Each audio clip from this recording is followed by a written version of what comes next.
Hi guys, and welcome to this broadcast. So today we are going to talk about how to create online forms for your organization to collect answers and to get some data. But before we do that, I will give everyone a few more minutes to arrive. You can see on YouTube that there is a live chat happening, so feel free to jump into the live chat box and ask me any question that you might have. I will try to monitor this box on a regular basis to answer all your questions as we go or go back to your questions after the broadcast. We also have people from Cambridge Online and Cambridge CVS joining us, and they will be also able to answer some of your questions or point me to your questions in case I miss them in the chat. So today we'll go through getting started with online surveys, online forms presentation. I have a presentation prepared with some of the basics, with some of the tips and tricks on how to actually put a survey together. But then we will look into the most popular online survey tools out there, and we will have a play around with them to actually see what are the functionalities and how they work, and how you can actually create your own surveys really easily, really quickly for your organization to achieve any goals that you might have. So I'm just waiting how many people will arrive. Hi there, thank you for joining us. Feel free to say hello in the chat bot, in the chat box on the right side. We would love to know who is here and who's joining me today. And I will give you a few more minutes, everyone, to arrive before we properly kick off this broadcast. I would love to know if there are any specific topics, any specific questions, any really particular ideas that you had in mind and you came to this broadcast to get answers to. So please do let me know in the comment box so I can actually give you the answers that you've been waiting for, that you came here for. So how are you? All good? Good days? Say hello in the box.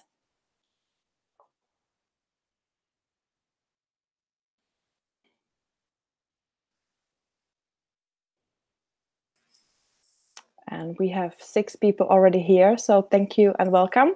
And I will get cracking, so we don't need to waste much time, actually just you looking at me talking to myself. So quickly switch from showing my face to presentation mode. Just bear with me a second. This is always a challenge.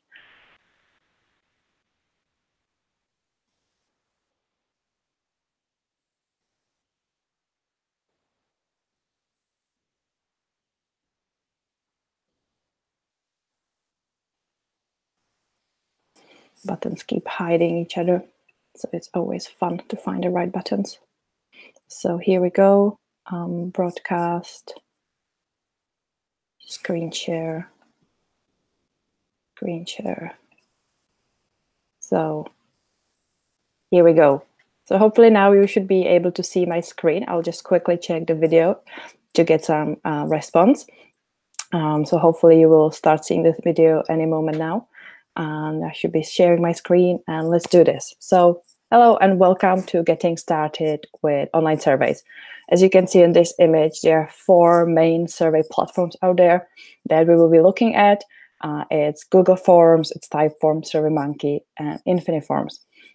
But before we actually look into each of them individually, let's have a look at what we cover today. And let's start with a little bit of the theory and background behind this. So we will look at the benefits and limitations of using online surveys. We will look into how to plan and design engaging survey. We will then look into all these platforms individually. And then we will finalize the session by actually looking at collecting and analyzing your data. So what are the benefits of actually running online surveys? But it's a really easy way to collect feedback or answers or data about anything that you might want to do and might have questions about. It's a way to demonstrate that you're listening to your members and supporters, team members, customers, anyone out there. And it's also an opportunity to re-engage with them in case they haven't been in touch lately, in case they haven't heard from you, something has changed. So there is a way to actually get their feedback, and ask them any questions why they did not engage with you recently and what would make them want to engage with you in the future. But before you actually start putting all the questions together, you start putting all the ideas together, there is really important to actually understand why you do what you do. What are the goals?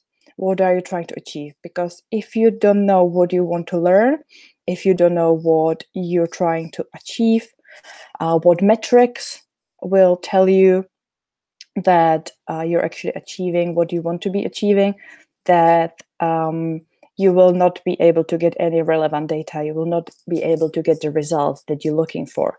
So you need to understand what metrics you need to help you achieve your goals. You need to understand how you will use the data you've collected. You also need to know what is the sample size that you will need to ensure that your objectives are met.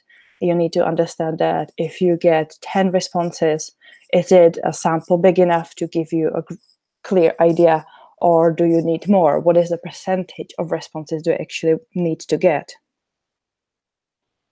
So think about what your goals might be. You might have different purposes or reasons for running online surveys. One of them might be looking for market research.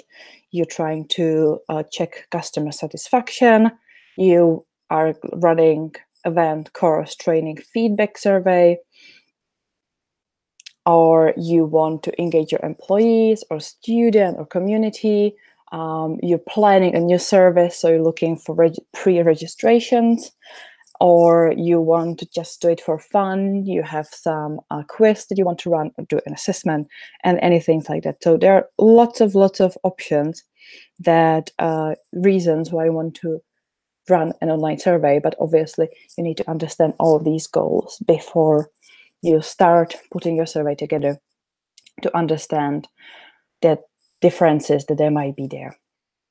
So once you understood your goals, then obviously there is a timeline. It's not just having the time to put the questions together and put a survey together, but it's time to the lead time for you to distribute your survey, for people to have enough time to respond to the survey, for you to actually remind them the survey, and then for you to collect the answers, close the survey, and do the analytics. So it's not just about doing the survey.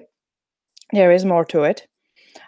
So you would like to know, when do you need the responses by, to be actually able to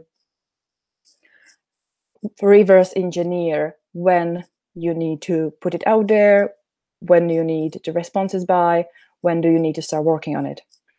You also want to have a look at how much time it will take people to complete the survey. So obviously you don't want to waste, or not waste, or you don't want your survey to be taking up too much time, because then obviously people will drop out and you will not get the same result. And you will also want to know if there's anyone else who might want to be, you might need to ask for approval. If there's anyone who needs to sign it off, if there is a hierarchy in your company that you actually need approve of the CEO or anyone else on the survey. So obviously you need to add this time to your timeline as well. You also should think about the distribution. What is the best time or day for distribution? When is your audience active? And obviously in the distribution, you need to think about what will be the channels that you will be using for distribution. But before you get to distribution, you need to get to actually designing your survey, designing your questionnaire. And the solution is always keep it short and simple. Don't ask too many questions. Usually keep it to 3 to 5 questions per survey, but obviously it depends on your goals. At the beginning, do tell people how long it might take to complete, so they have realistic expectations and they have enough time put aside to be able to complete your survey completely. So when you're putting your survey together, explain the purpose, why you're doing what you're doing, what are you trying to achieve. Offer clear instructions, offer tell people what do you expect them to do, how do you expect to do that, how the positive or expected result is looking like. When writing your questions, it might be for a really specific purpose. So use simple language, avoid jargon, avoid shortcuts, avoid using abbreviations that might confuse people and they might not know what you mean. So try to keep the language as simple as possible. You should also give people clear answer choices. Obviously, that depends on the type of question that you're actually using, but no matter what, you should make sure that the answer choices that you're offering are really clear and understandable, and there is no space for actually making a mistake or misunderstanding. Probably you will want some personal and demographic details about your audience, about your people. So you should save these to the end. And at the end, you can ask, so what's your age, what's your gender, and all the other stuff that you might need to actually get the right sample. You can also tell people to give you their email address or any other contact details in case they would like to be contacted with the result. And always, always, always end with a thank you. So there are different types of questions that you could be using. There are just a few examples here. One of them is obviously open question. So you can ask anything that you'd like and people can then type your message. They can type their answer. The challenge with these questions is that it takes lots of time to actually collect the data and analyze the data, because obviously people will type in their own language, in their own style. And then when analyzing, it really needs to go through manually to read every single one of them. It's easier if you can think about the potential answers and put together a multiple choice selection. And in here, people can select one or multiple answers. So they can still give you a right idea, and you can always add the option others or write your own. So they can still share whatever is relevant for them.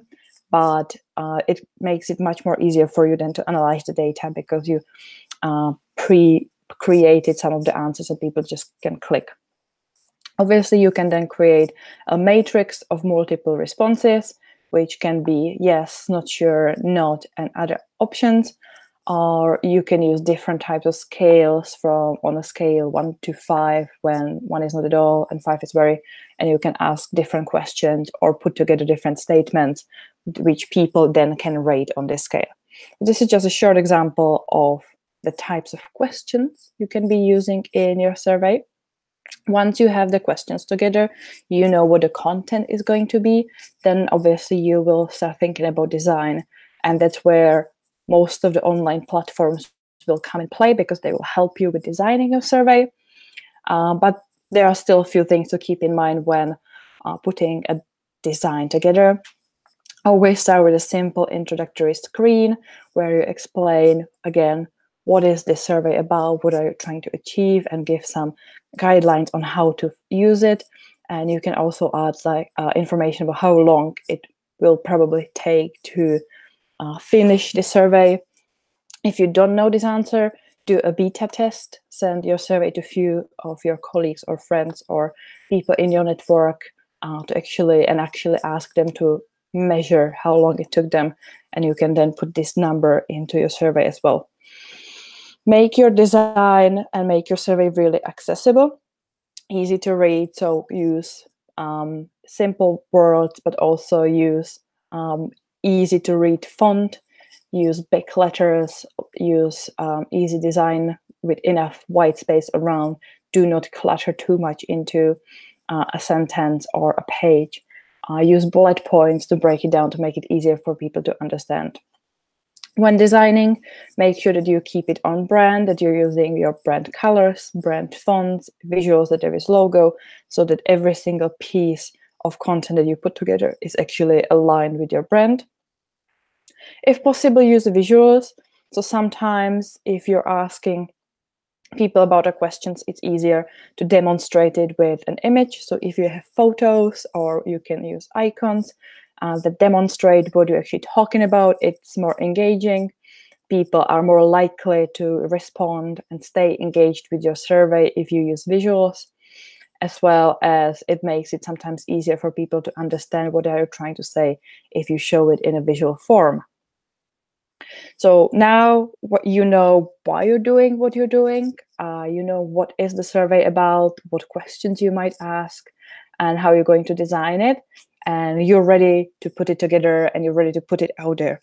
But before you send it, make sure that you proof it and you test it, that you get some of your colleagues to proofread it and also to test it to actually make sure that all the functionalities in there are actually working, and that the logical order of question makes sense, even for outsiders, people who were not involved in making the survey.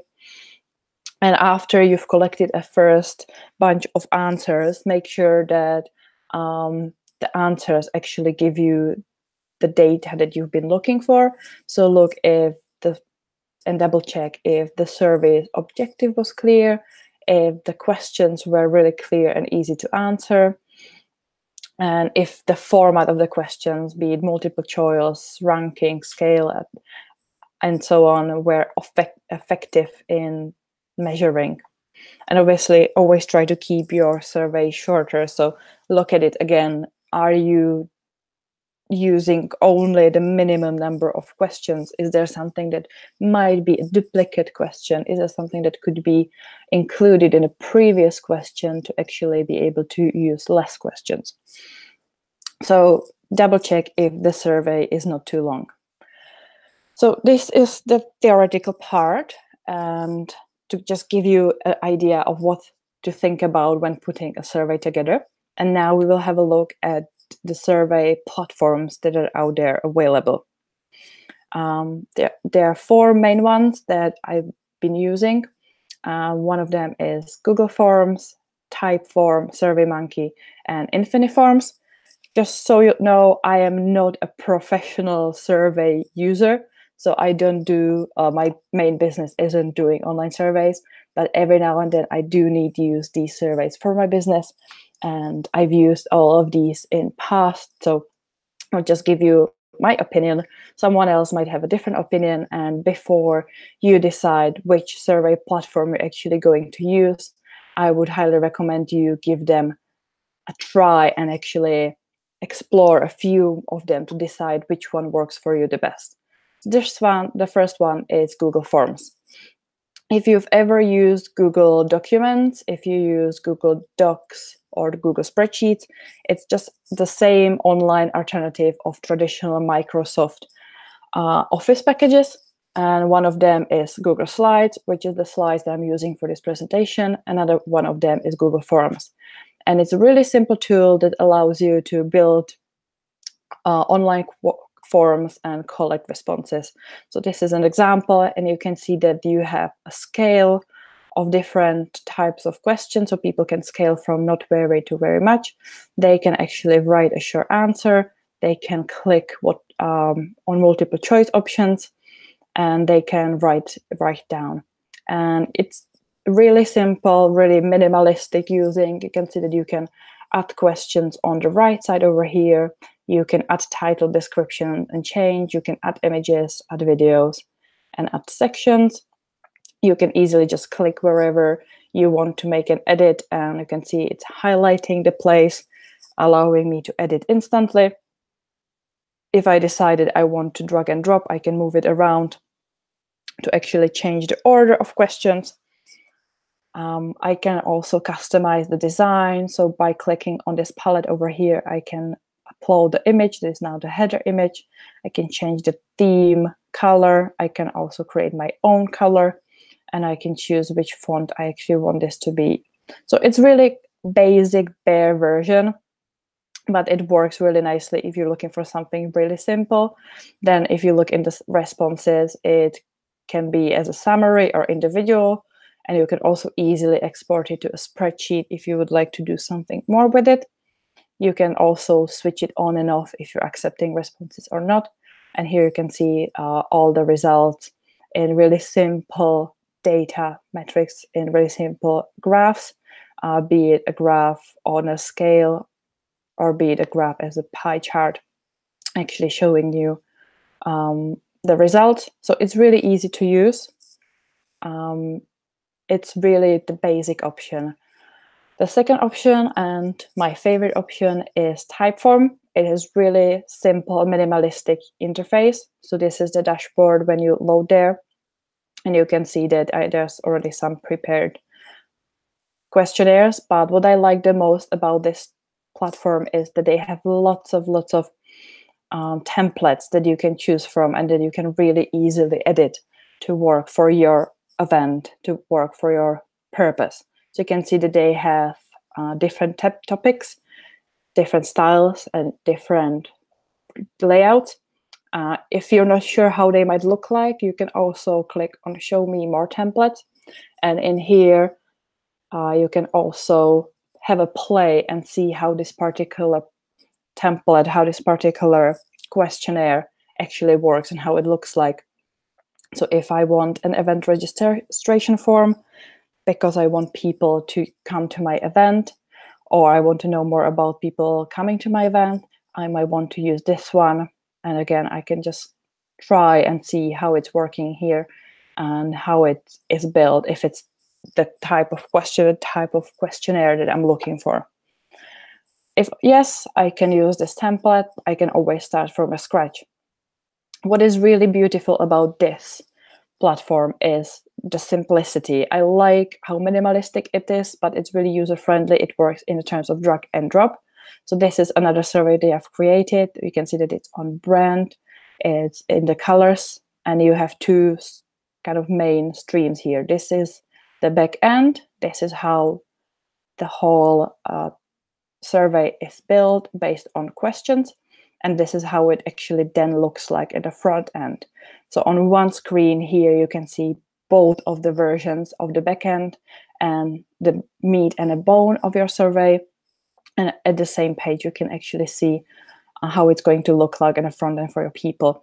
So it's really helpful to have it at the same page. The build is really simple. You can add a block here, and you have lots of simple icons and options here. So you see you have welcome screen and thank you screen here ready for you. And you have multiple choice option. You have short text, long text. You can have a statement. You can have picture choice. You can have simple yes and no. You can have opinion scale or rating, or you can have a drop down. And you can have lots of other options. You can have payment option directly within your survey if you'd like people to donate money. The good thing also about this is it creates logical jumps. So if I ask people here for their name and I add this in the second option, that it actually creates a link that whatever they answered in the first step, it will be used in the second step. So I can personalize the survey really easily for my audience to make sure that they feel really engaged. They feel that this survey is not just a random survey, but it's a survey designed for them. So you can see that there's lots really simple options to edit. So when you click on the edit box, you can see that you can edit the logic jump. I can also duplicate this box or delete it. I can make it required or not required. I can add a description to it. I can add a variables if I want image or video, and if I want to limit the characters count that people could use. I can always go to design and change design. I can create my own customized design. So I can create my own theme. I can customize this design with using the headline and fonts that I'd like, or I can simply use one of the pre-built themes over here. And if you're really looking for something in-depth, this is one of the best tools to actually create logic jumps. So you can see that you can go from answer to answer, and depending on people's answers, they can then jump to different part of the survey that is relevant for them. So if you're asking people, do you have this X or Y? They say X, they will jump to the part that talks about X. If they say Y, they can go to the section where they talk about Y. So it's really lovely and fairly easy to use in terms of building new blocks on just by adding the block here. And again, you can see that I can test it here. So I can see this, how this looks like, how this looks like. There is a scale, so people can see the scale. They can vote on the simple scale. Here they can click whichever option they like. In here they actually have visuals, so they're icons, they're images, so it's still a simple choice option, but instead of just using words, I'm using images here, making more engaging for people to choose. And obviously there is the thank you and option for them to give more feedback. So this is Typeform. And another option, the most probably well-known and popular tool is SurveyMonkey. To be honest, I don't find this tool as user-friendly as the Typeform one. It might be because I'm more used to Typeform, but I always feel that SurveyMonkeys are trying way too hard. There's too many options for me and I'm getting really overwhelmed. So you can see that even from this opening screen, there's so many things happening that I'm already a little bit confused about not knowing where to go and what do I want to do. The good thing about SurveyMonkey is that it's the longest running online survey poll. I think it's the first one out there. So they have been doing this for a long time and they really know their stuff. And there's lots of support from them and there's lots of knowledge. And they also have fairly clever artificial intelligence working with you. So there's lots of support from the AI. But you can see that if I click on Create Survey, it gives me the option to start from scratch or copy an existing survey, or I can also try and build it for me, a beta version of their artificial intelligence in type of building surveys. I haven't tried this one yet, it's completely new. You can also choose some of their templates and you can search them based on the type of survey you're looking for. But you can see that compared to Typeform, it's not as highly visual. So when we looked at the types, at the forms here in Typeform, everything is really highly visual. So you can already see the design, you can already give it a try in clicking how it works. On the other hand, in SurveyMonkey, it's just words that all look the same. And I would have to click on the quick view to actually get the quick view. And it still is not showing me easily how it's going to look like. It's showing me only here. So it's a bit more trickier, if from my experience, to use SurveyMonkey. But then once you get into using it and you go to actually building your survey and editing your survey, it works pretty much the same. On the left side, you have all the options. So you have, again, multiple choice, you have checkboxes, you have star rating, you have drop down, you have matrix, you have file. So you can do the same things with both of them, with all of them. You can simply pick that you want a star rating, you can drag and drop, and it will open up here, and you can type the question here. You can define on the type. You can, choose the color to be on brand. You can decide the scale and stuff like that. And you can always go really simply back to it to edit. You can also create logic blocks and jumps as well. But as I said, you can see the difference in that here you have only the one kind of back end option and you don't see how it's going to look like in real life, or compared to Typeform, where you can see side by side how it's looking in the back end and in the front end. Another online form tools is Infiniforms. It used to be my favorite a while ago, but I haven't seen this tool to be updated recently. And when I tried using it just before this session, there have been a few bugs. So I'm not sure how up to date this tool is, but you can see it's, again, a little bit overwhelming in terms of what you can do and where to click. If you go to your dashboard, you will start seeing the analytics, but you will not see your forms. So then you would have to go to forms to actually see your forms, or you can obviously click on the button new form and create a new form. And if I want to design it, I will click on the designer and I will still get the same options that I've got in the previous ones. I can have text box, I can have drop down, I can have check boxes, I can have buttons, again doing stuff, and everywhere I click I can edit it, but it's not as user-friendly because in Google Hangout, Google Forms, or in Typeform, I could just simply click on a thing and it would do something. In here, I actually have to click on edit, a new box opens, and I can edit it here. I need to click on save. So this is not the most user-friendly one.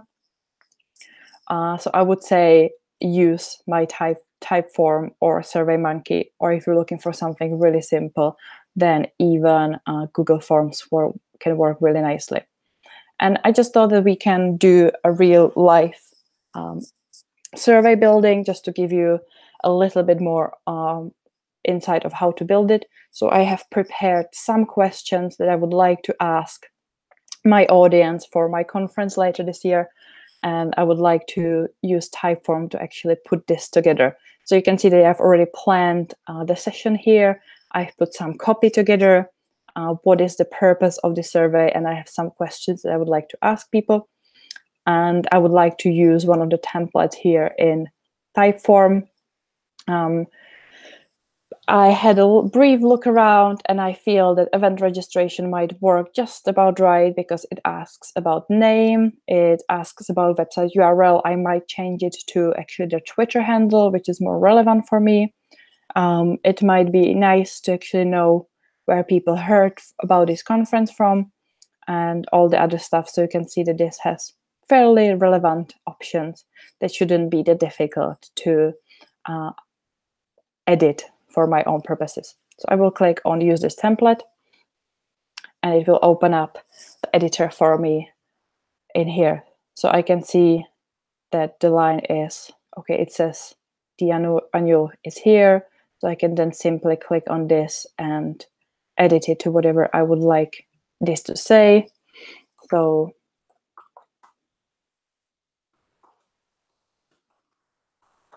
I will type the name of my conference here, and you can see that instantly in real time it has changed on the right side. I like the first question, what's your name? Instead of what's your website URL, I can simply change it, what's your Twitter handle? How have you heard about, again, I will change this quickly to the name of my conference. And I could easily, if I wanted this one, I wanted to edit, and there are multiple choices, and I would actually want more than this number of choices, or I would want to make it required. I would like to add a description. If I would like to add more variables than this one, I could do it here. I can change it to image and other stuff like that. So if I want another one, I will just simply make an enter, and I can start typing what the choice was. So I can add that one of them would be the recommendation. I can see that I automatically have the option other here. I can simply switch it off over here.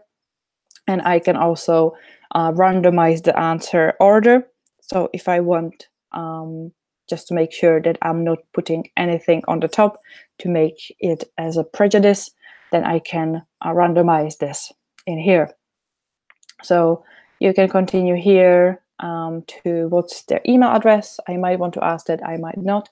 But now I would like to add some of my blocks, because you can see that here I've asked them, the first, I need to ask them if they're staying with us for breakfast, lunch, or closing ceremony. So I want an option where people can choose multiple options. I want them to be able to choose not only one or two. They can ask all of them. So I can just pick this one, and I can place it here where I want. So I can type the question, or I can simply copy it from here, and I can add it here, and I can just start typing the choices here.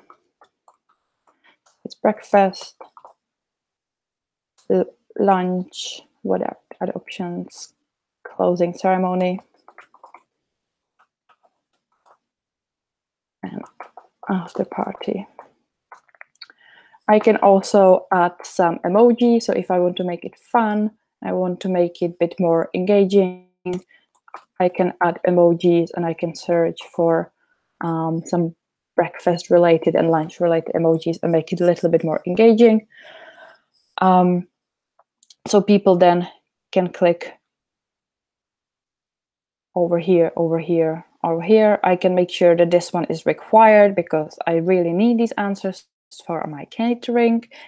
If I would want it to add a little bit more, I can write a description here, but I don't want to. If I wanted to add some variables from previous points, meaning if I would like to make a logic jump, if I would like to include something that they've already said before, I could add the variables here. I can choose one of the options, which in this case does not make sense, so I will not use it, but I could. If instead of multiple choice, I actually wanted to add an image to give them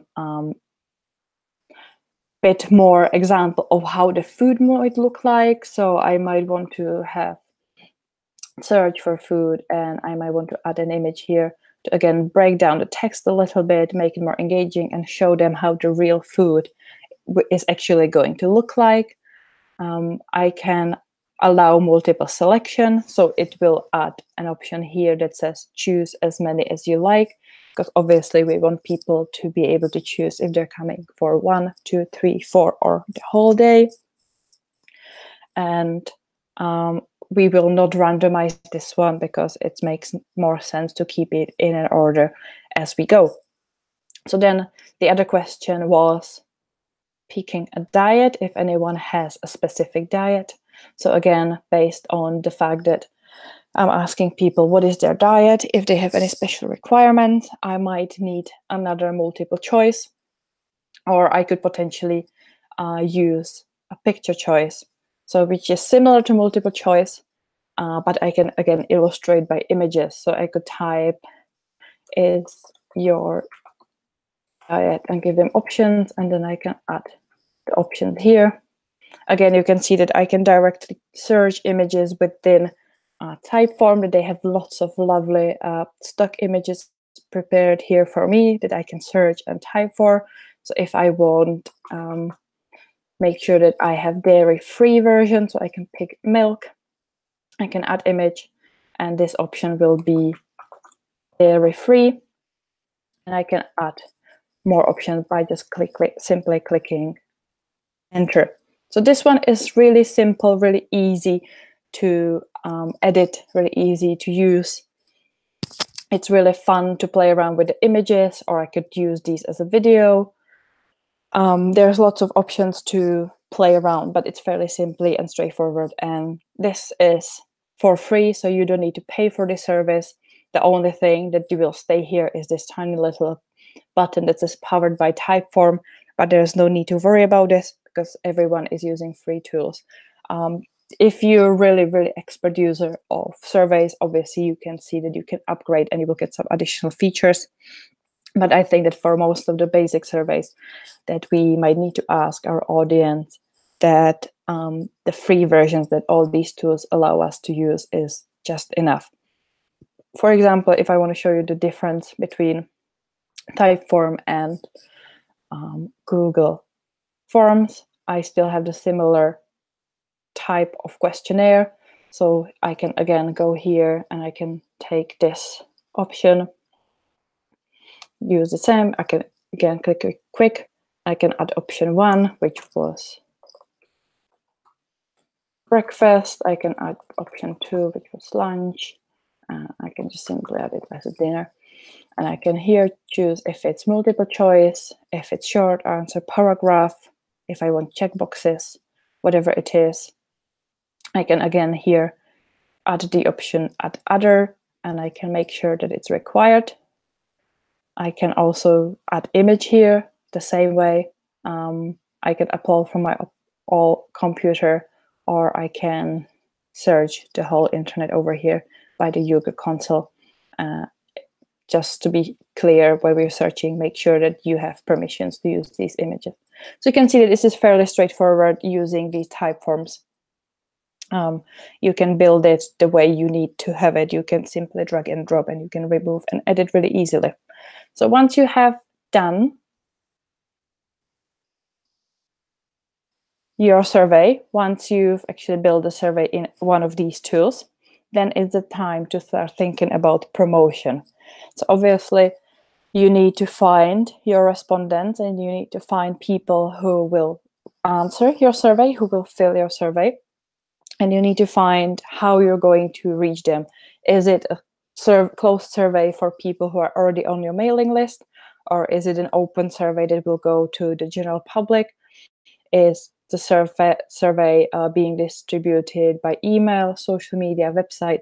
Is the survey going to be available for a longer time? So you might actually want to add a link to your printed material, so people, after they've met you in person, they've seen an ad somewhere in newspaper, they've seen a leaflet or any of your printed materials, and they see a URL to the survey, then they can actually go and fill it really simply, even from offline materials. And obviously, always make sure that you follow up. That's why it's always helpful to collect people's email addresses or any kind of contact details, so you can then follow up with them and say, thank you for filling up my form. It was really helpful. The results are here and here. This is what we're going to do as a result of you giving us some of your answers. So make sure that you do follow up on people's help with your surveys. So then once you have a survey out there, you're getting responses, then you obviously need to work with data. I would say before you start collecting data, make sure that you're aware of what data you're collecting and what are the laws that might affect your survey or the details that you're collecting. Especially in this year, GDPR has made a big impact on the way people are working with private information, be it a name, be it email address, and even browsing history and other stuff. So make sure that you consult with a lawyer or expert on privacy, so you're not breaching anyone's privacy and any laws with your surveys and with the questions you're asking. And always make sure that people know that what you're going to do with their data. So if you are collecting some sensitive data, make sure that people know what you're going to do with them, how you're going to protect them, and where they can get in touch in case they would like to be removed or get any information about what data you collect about them. The good part about all these online survey platforms is that they all offer built-in analytics. So you can easily analyze all your data within all these platforms. So you don't need to go anywhere else. You don't need to export. You don't need to manually type and retype all the answers. You can simply go and see the result. So if we use this example of the survey that I've already shown you, so this is the design part under create. Obviously, I can here share it. So I can, once I'm done with my survey, I can simply click here to share it. I can just copy this link. I can embed it on my website. I can email it to people via email. I can also share it all over social media. So there's lots of options that this platform also gives you to share it. And here under results, I can see the result. I can see straight away all the responses. So usually you will get two options of how responses will be displayed. You will get a summary of all your options together, and then you will be able to see all the answers individually. So there is just a key stats that show how and where people do use the survey for future reference. But what is more important is that when you start looking at the survey, you again see really simple charts, really center bars that shows the answer in percentage. It shows it here in a graph, and even here with the images where we had the image choice, you can still see a really simple bar of people responding. So you get really quickly an overview of what the responses were and what is the result of your poll, of your question. But also, if you want to dig a little deeper and you want to know a bit more on an individual basis, you can click on the responses in total. You can see and all individual people's answers, and you can start browsing through that and see the full questionnaire for each person, or you can see on here all the answers. You can also sort and pick only certain time. So if I would like only the responses that have been submitted last week, or if I would like only last month compared to the previous month, I would like to see the difference between this month and previous month, I could do it in here as well. The same as I've shown you already works here in Google Forms, where you again have a question and response. So in one column, you have all the questions that you have, and in another column in the same order, there are questions. Here are all the responses. So you can again really simply see that you have a summary, and you have all the summary of all the total number of responses, and you can see how many of them. You can also see that sometimes not everyone responds to every question. So obviously, if you don't mark all of them as required, people might skip. So then it's really interesting to measure what is the completion rate, how many people actually completed all the questions, what is the percentage of people skipping certain questions. And obviously, it's important to measure how many people you have sent your survey to and how many of them has responded. If you've sent it to 100 people but only 2 responded, there might be a reason for that. So it might be that people haven't seen your email or your message, that people were not sure how to respond to your survey, or that it was too long, or they did not want to give you their answer. So it might, again, helpful to follow up with them to make sure that you know why they didn't respond and what you can make differently, how you can change your survey to make sure that you're actually getting the answers that you're looking for. So we're getting closer to the end of the session. I've on purpose left enough time for your questions and for answers, because there is so many options. There are so many things we could be talking about in terms of building a survey. We'll switch now back from screen sharing to actually seeing my screen and showing you my face, so I actually can check what's happening in the question bar properly, and to be able to see if you have any questions. So please do let me know what are your questions. If you have any questions, type down in the box in the search bar, in the comment bar on YouTube, and I will be there with you shortly.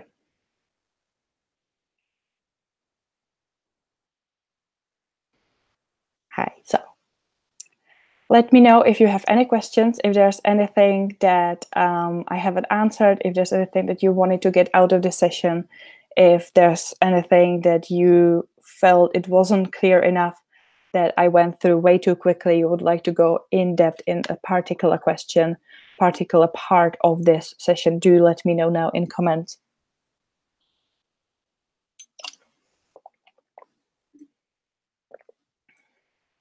Hi, Simon. Hi, Karen. Hi, Christine. Lovely to see you there. We have 5-6 people watching us. So thank you for watching. Thank you for staying this long with me. As I said, let me know if you have any questions. If not, I will just say thank you for joining me today. I will share my slides with you in the comments of this video in description, and Cambridge Online and Cambridge CVS will be in touch with you as well with the link to this video for replay, and with all the links and additional resources for the slides that I've been using, because there are some links for additional reading or additional videos that you might want to have a look at that might help you put those surveys together and really build something that will help your organization to get feedback. I would really recommend, before you decide on which platform, which tool you're going to be using, then have a look at 1, 2, 3 of them to just play around to get the feel, because even though my favorite is Typeform, I do like their user interface the most. It might be that your is just going to be different for you. You might want to use just a simple Google Forms, or that you want to use SurveyMonkey because it works better. So just make sure that you play around with it a little before you actually commit and start building, so you actually know how it feels and it works well for you.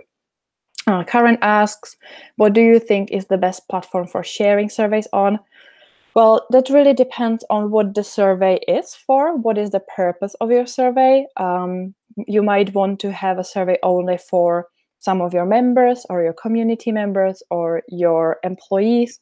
And in that case, it might be the easiest way to send them in an email. You might want to send personalized email, or you might want to send it in MailChimp campaign or any kind of email campaign tool.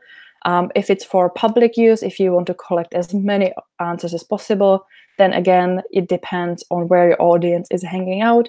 It might be that you want to share it on social media, that you want to embed it on your website and then send people to your website.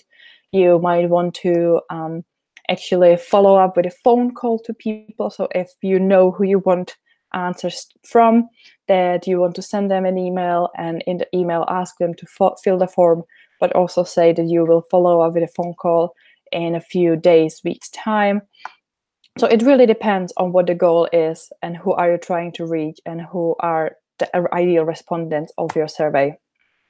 Another question, where do you get the most engagement?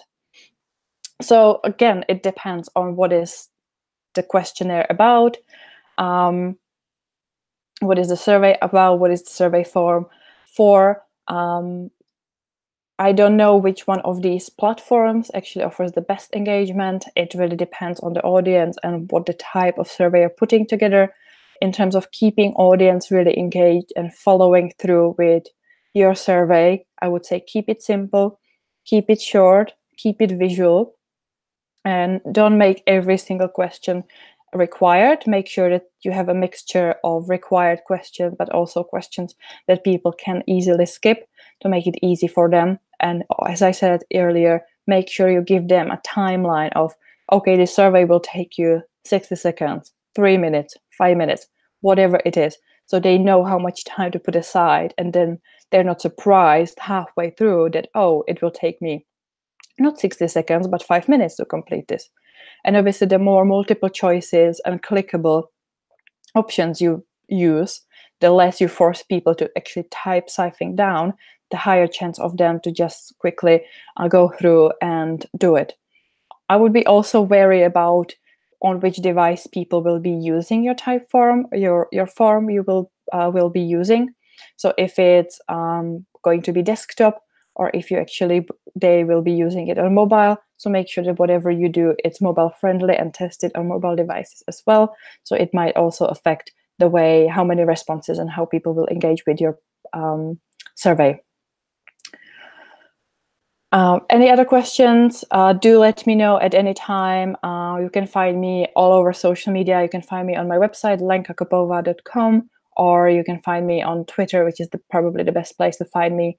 But there will be links to my channels as well as to links to Cambridge Online and Cambridge CVS, where you can find them and you can ask them for help. I know that Cambridge Online are doing lots of hands-on work and hands-on support. So if you're still struggling with putting your survey together and you would need someone to actually guide you through it and help you, I'm sure that someone from the Cambridge Online team, be it Andrew or Karen or any of the lovely people working there, will be really happy to help you and actually guide you through building a survey and then distributing your survey and making sure that you get the learnings and outcomes of your survey that you've been looking for. Thank you very much for watching. Really, really happy to see so many of you staying here with me till the end. And I will be back with few more workshops, few more webinars soon. Check out Cambridge CVS website for all the other trainings that they're offering, because there's lots of support from them. So thank you very much and have a lovely day and see ya. Bye.